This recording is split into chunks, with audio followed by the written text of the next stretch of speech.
തീരുമാനം ഉണ്ടാക്കാൻ പറ്റുന്ന നമുക്ക് ഇന്നറിയണം. അല്ല പറയാണ് പുതിയ മെമ്പറൊക്കെ അല്ലേ? ആ ഇതിലൊക്കെ തീ നോക്കാം.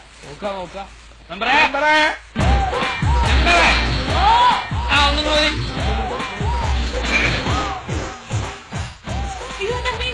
മതി.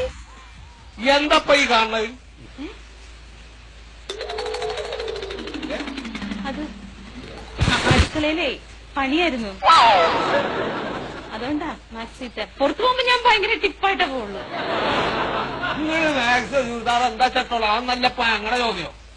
ഈ റോഡ് ഇങ്ങനെ കിടക്കണ കണ്ടില്ലേ കുണ്ടുമുയ്യായിട്ട് നിങ്ങള് ആ കണ്ടായിരുന്നു.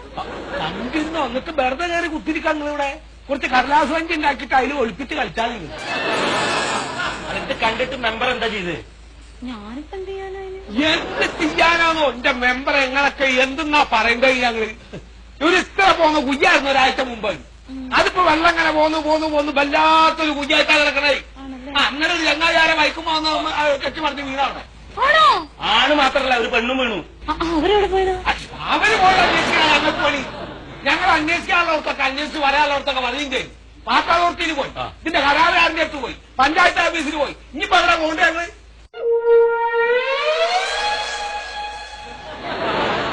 ആരെങ്ങൾ പറയുമ്പോ ഇങ്ങനെ വേപ്പിട്ടിട്ട് ഇങ്ങനെ ആലോചിച്ചുകൊണ്ട് നിന്നിട്ട് കാര്യമില്ല. പഞ്ചി ചരിത്തുണ്ടോന്ന് അറിയാൻ വന്നല്ലായിരുന്നു. ഞാൻ പല പ്രാവശ്യം അയാളുടെ അടുത്ത് പോയതാ, അയാൾ കേൾക്കണില്ല. കേക്കാട്ടി കളയാണ്ട പൊട്ടനോ? നിങ്ങൾ എന്നോട് ഇങ്ങനെ ചൂടാവല്ലേ? ഞാനൊരു പെണ്ണായതുകൊണ്ട് അയാൾക്ക് എന്നൊരു വിലയില്ല. ഈ സാധനങ്ങളുള്ള വോട്ടും കൊടുത്ത് ജയിപ്പിച്ചത് സുഖതാണ്. പൈപ്പ് പൊട്ടിയിട്ട് വെള്ളം പോണത് പോട്ടെ, ആ പൊട്ടിയെടുത്ത് കൂടെ അഴുക്ക് വെള്ളം മണ്ണും ആ പൈപ്പിലേക്ക് വേണ്ടി അതല്ലേ നാട്ടുകാർ കുടിക്കണേ? ആണല്ലേ? ആണില്ലേ നിങ്ങൾക്കറിയില്ല? ഒന്നാമത് ഈ പുതിയ മെമ്പർമാർ വന്നിട്ട് ഇവരൊക്കെ വിചാരിച്ച കാര്യം. ഞാനൊരു കാര്യം ചെയ്യാം.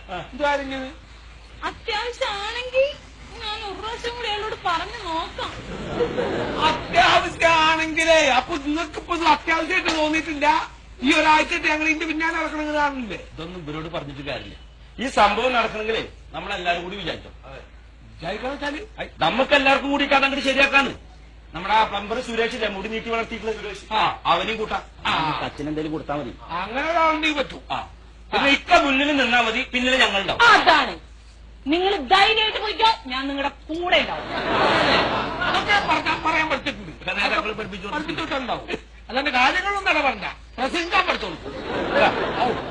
ഇക്ക റെഡിയല്ലേ? നമ്മളെ മുമ്പിൽ നോക്കി ഞങ്ങൾക്കൊക്കെ ധൈര്യ, പിന്നെ സംഗതി നടക്കും. നാട്ടിലെ കാര്യം നമ്മളെന്നെ ചെയ്യണം. കൈയിട്ട് പാസ്സാക്കും. കയ്യെത്തി നിങ്ങൾ പാസ്സാക്കണ്ട, ഞങ്ങൾ പാസ്സായിക്കോളൂ.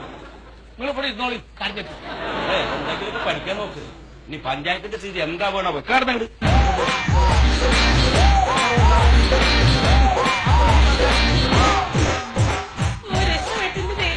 ഇതിന്റെ പുറകടക്കേണ്ടി വന്നേ പൊട്ടന്മാര്.